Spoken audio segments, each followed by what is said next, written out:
लोकशाहीचा बुलंद आवाज, रिपब्लिकन वार्ता, महाराष्ट्र। पूर्णा महसूल प्रशासनाचा छापेमारीचा केविलवाणा प्रयत्न।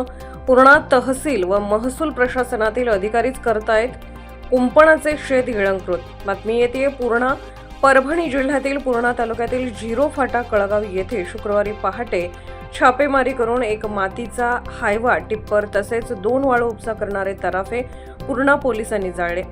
त्याचबरोबर 35,000ची वाळू जप्त केली आहे असा बनाव पूर्णा तहसील महसूल प्रशासन करीत असून हा केवळ बनावटी केविलवाणा प्रयत्न दिसून येत आहे। परंतु वाळू माफियांवर कोणाचा वरदहस्त आहे?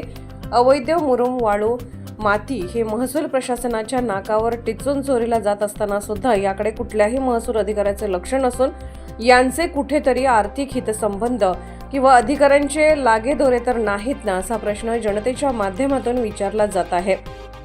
असे असताना पूर्णा तहसील व महसूल प्रशासनातील अधिकारीच कुंपणाने शेत खात असल्याचा विचित्र प्रकार निदर्शनास येत आहे।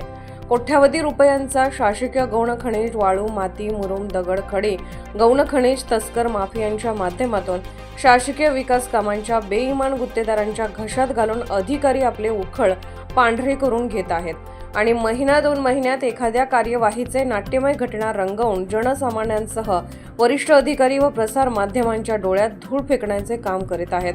पूर्णा नांदेड राष्ट्रीय महामार्गावरील उड्डाणपूल बांधकामाचे गुत्तेदार आणि संबंधित कंपनी तसेच पूर्णा रेल्वे स्थानकावर प्लॅटफॉर्म क्रमांक 1 आणि 2 अमृत भारत स्टेशन या योजनेचे बांधकाम गुत्तेदार आणि कंपनी तसेच पूर्णा तहसीलदार कार्यालयाच्या मागील निवासस्थानाचे बांधकाम करणाऱ्या गुत्तेदारांसह शहरातील नगर परिषद अंतर्गत करण्यात येणारी कामे ही कोट्यावधी रुपयाच्या विकासाच्या नावाने हे गौण खनिज गुत्तेदारांना कोट्यावधी रुपयाचे चोरटे तस्करी करून माफियांच्या माध्यमातून पुरवले जात आहे।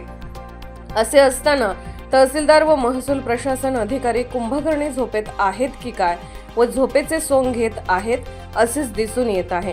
जनतेची आणि शासनाची दिशाभूल करून थातुरमातुर कार्यवाही करून प्रकार उघडकीस आणण्याचा हा केविलवाणा प्रयत्न असल्याचे या घटनेतून दिसून येत आहे। रिपब्लिकन वार्ता महाराष्ट्र परभणी पूर्णा प्रतिनिधी सय्यद सलीम सुहागनकर।